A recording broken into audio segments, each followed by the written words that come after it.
আসসালামু আলাইকুম। আজকে আমরা কথা বলবো প্যাথোলজির আরেকটা আইটেম নিয়ে। এটা হলো আপনার প্যাথোলজিতে সেল ইনজুরি যে চ্যাপ্টারটা আছে, সেল ইনজুরি চ্যাপ্টারের লাস্ট আইটেম, অর্থাৎ হচ্ছে আমাদের ইন্ট্রাসেলুলার অ্যাকুমুলেশন যে পার্টটা আছে ওটার শেষের দিকে আছে প্যাথোলজিক্যাল ক্লাসিফিকেশন। তো প্যাথোলজিক্যাল ক্লাসিফিকেশন জিনিসটা কি সেটাই আমরা দেখব। প্যাথোলজিক্যাল ক্লাসিফিকেশন হচ্ছে একটা অ্যাবনর্মাল টিস্যু ডিপোজিশন, অর্থাৎ এখানে কিন্তু আপনার অ্যাবনর্মালভাবে টিস্যু ডিপোজিট হবে। কিসের মাধ্যমে? এখানে আপনার ক্যালসিয়াম সল্ট আসবে। আমরা জানি যে ক্যালসিয়াম একটা আয়রন, তাই না? তো এই ক্যালসিয়াম আয়রনটা আস্তে আস্তে যখন আপনার টিস্যুর মধ্যে ডিপোজিট হবে তখনই কিন্তু আপনার প্যাথোলজিক্যাল ক্লাসিফিকেশনটা স্টার্ট হবে। আর এখানে আরেকটা কোয়েশ্চেন করে যে শুধুই কি ক্যালসিয়াম সল্ট আসবে? না, এখানে ক্যালসিয়াম সল্টের সাথে সাথে আমাদের আসবে স্মলার অ্যামাউন্টে iron, magnesium and other mineral salts, অর্থাৎ আমাদের আয়রন, ম্যাগনেসিয়াম থাকবে, সাথে অন্যান্য সল্টও এখানে এসে জমা হবে। কোথায় জমা হবে? আমাদের টিস্যুর উপরে, বা আমাদের বডির মধ্যে যে টিস্যু থাকে, লিভিং টিস্যু থাকে বা ডেড টিস্যু থাকে, ওখানে এসে জমা হবে। ঠিক আছে? তাহলে এই প্যাথোলজিক্যাল ক্লাসিফিকেশন অর্থাৎ কি? কোনো কিছু শক্ত হয়ে গিয়েছে বা জমা হয়ে গিয়েছে বা ক্যালসিফাইড হয়ে গিয়েছে, এটাকে আমরা বলছি প্যাথোলজি ক্যালসিফিকেশন। তো প্যাথোলজিক্যাল ক্যালসিফিকেশন এটা ডেফিনেশনটা খুবই ইজি। এটা কি? Is the abnormal deposition of calcium salts together with smaller amount of iron, magnesium and other mineral salts. আচ্ছা, এখন আসেন যে প্যাথোলজিক্যাল ক্লাসিফিকেশনটা দুইটা ভাবে থাকে, একটা হচ্ছে ডিস্ট্রফিক ক্লাসিফিকেশন, মেটাস্ট্যাটিক ক্লাসিফিকেশন। তো ডিস্ট্রফিক ক্লাসিফিকেশনটা যখনই আপনাকে বলবে, আপনাকে মনে রাখতে হবে D for dystrophic, D for dead tissue. ঠিক আছে? এখন আমাদের টিস্যু কিন্তু দুই ধরনের হতে পারে। একটা হচ্ছে ডেড টিস্যু, যেটা ধরেন যে আপনার বডিতে কোনো একটা টিস্যু একেবারেই কাজ করতেছে না, মানে নেক্রোসিসে আপনারা সবাই পড়েছেন যে নেক্রোসিসে কিন্তু আমাদের যে টিস্যুটা থাকে সেটা পুরোপুরি মরে যায় বা পুরো কাজ করে না, সেটা হচ্ছে আমাদের নেক্রোসিস। ঠিক আছে? কোনো লিভিং টিস্যু সেখানে থাকে না। তো ওই ধরনের ডেড বা লিভিং টিস্যুর মধ্যে যখন কোনো ক্যালসিয়াম সল্ট এসে জমা হবে তখন তাকে আমরা বলছি ডিস্ট্রফিক ক্যালসিফিকেশন। কীভাবে মনে রাখবেন? D for dystrophic, D for dead. ঠিক আছে? তো এই যে ডেড টিস্যুর মধ্যে যখন নাকি কোনো ক্যালসিয়াম সল্ট জমা হবে তখন সেটা হবে ডিস্ট্রফিক ক্যালসিফিকেশন।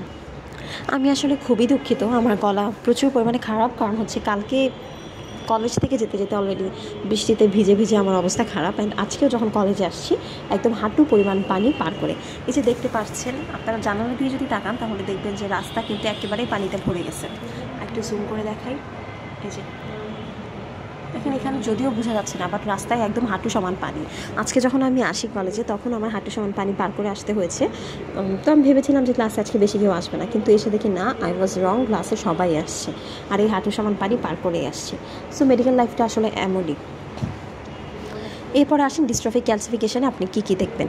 তো এখান থেকে আপনাকে যেটা জিজ্ঞেস করবে সেটা হচ্ছে ডিস্ট্রফিক ক্যালসিফিকেশনের সাইট, অর্থাৎ কোথায় কোথায় এটা হয়ে থাকে। ঠিক আছে? এটা হয়ে থাকে আমাদের atheroma of advance atherosclerosis. Advance অ্যাথেরোস্ক্লেরোসিসের যে অ্যাথেরোমা আছে সেখানে হয়ে থাকে।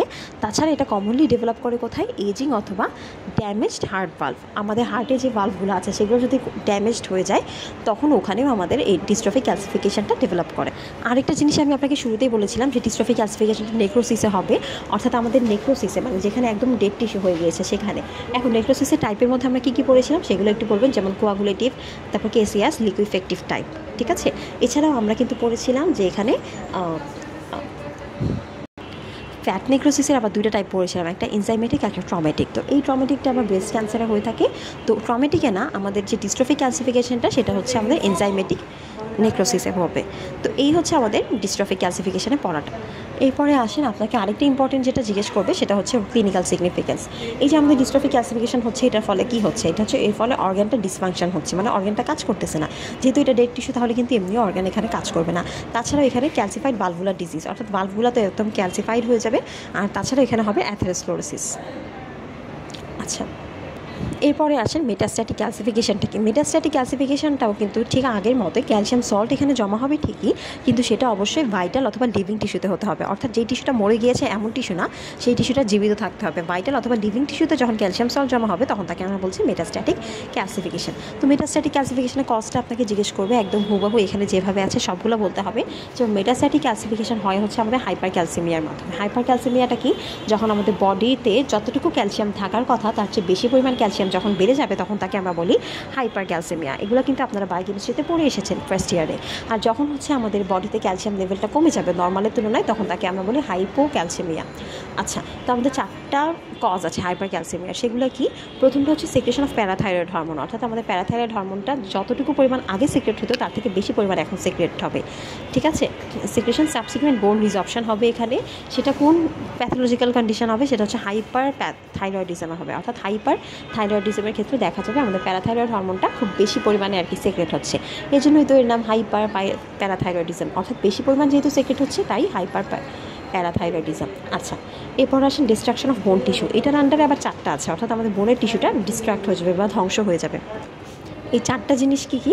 একটা হচ্ছে primary tumour of bone marrow, অর্থাৎ বোন ম্যারোতে যখন আমাদের প্রাইমারি টিউমার হবে, তো এটা কোথায় কোথায় হতে পারে? মাল্টিপল মায়োলোমাতে হতে পারে অথবা লিউকেমিয়াতে হতে পারে।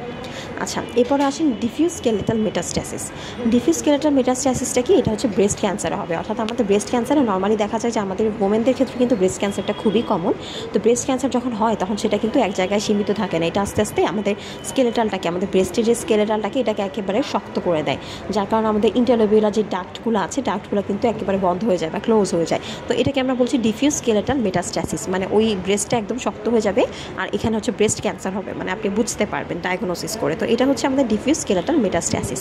এরপর আসেন অ্যাক্সিলারেটেড বোন টিউমার, সেটা হচ্ছে প্যাগেটস ডিজিজ। প্যাগেটস ডিজিজে হয় কি? আপনার বোন টিউমার যেটা হয়েছে সেটা না ওই জায়গাতে সীমিত থাকে না, ওটা আস্তে আস্তে আস্তে আস্তে বড় হতে থাকে, বড় হয়ে টিউমারটা প্রচুর পরিমাণে বড় হয়ে যায়। তো এই জন্য বলা হয়েছে অ্যাক্সিলারেটেড বোন টিউমার। এখন টিউমারের ক্ষেত্রে সবই তো বড় হয়, কিন্তু এই প্যাগেটস ডিজিজে কিন্তু আমাদের এই টিউমারটা সাধারণত অন্যদের তুলনায় একটু বেশি বড় করে আর কি, মানে একটু বেশি তাড়াতাড়ি বড় হয়, এই জন্য এটাকে বলা হয় যে অ্যাক্সিলারেটেড বোন টিউমার। এরপরে আসেন ইমোবাইলাইজেশন, অর্থাৎ আমাদের এখানে ইমোবাইলাইজ হবে, মানে এক জায়গায় থাকবে না, মানে এটা একদম ধরেন নড়াচড়া করতে পারবে না, একদম ইমোবাইলাইজ হয়ে যাবে। মোবাইলাইজেশন বলতে কি? অর্থাৎ ওটা নড়াচড়া করতে পারছে বা মুভ করতে পারছে। আর ইমোবাইলাইজেশন মানে যেটা কিনা একেবারে নড়াচড়া করতে পারে না, অর্থাৎ প্যারালাইসিস হয়ে যাবে, ঠিক আছে। আচ্ছা, এরপরে আসেন ভিটামিন ডি রিলেটেড ডিসঅর্ডার, মানে ভিটামিন ডি দিয়ে কী কী আমাদের এখানে ডিসঅর্ডার আছে। একটা হচ্ছে ভিটামিন ডি ইনটক্সিকেশন।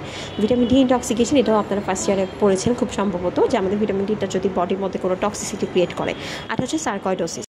আর আরেকটা হচ্ছে ইডিওপ্যাথিক হাইপারক্যালসিয়াম অফ ইনফ্যান্সি, অর্থাৎ বাচ্চাদের মধ্যে যদি কোনো ইডিওপ্যাথিক হাইপারক্যালসিয়ামিয়া ডেভেলপ করে তখন তাকে আমরা বলি উইলিয়ামস ডিজিজ। আর আরেকটা কারণ হতে পারে রেনাল ফেলিওর। তো এই চারটা কারণে হচ্ছে আমাদের হাইপারক্যালসিয়ামিয়া হয়ে থাকে, আর এই হাইপারক্যালসিয়ামিয়ার জন্যই কিন্তু আমাদের মেটাস্ট্যাটিক ক্যালসিফিকেশনটা হয়ে থাকে। এরপর আসেন আমাদের মেটাস্ট্যাটিক ক্যালসিফিকেশনটা কোথায় কোথায় হয়? সাইড কি? গ্যাস্ট্রিক মিউকোসা, কিডনি, লাংস, তাছাড়াও সিস্টেমিক আর্টারি আর পালমোনারি ভেইনে হয়ে থাকে। যেহেতু লাঙে থাকবে তো লাঙের মধ্যে কী থাকে? পালমোনারি ভেইন থাকে, তাই না?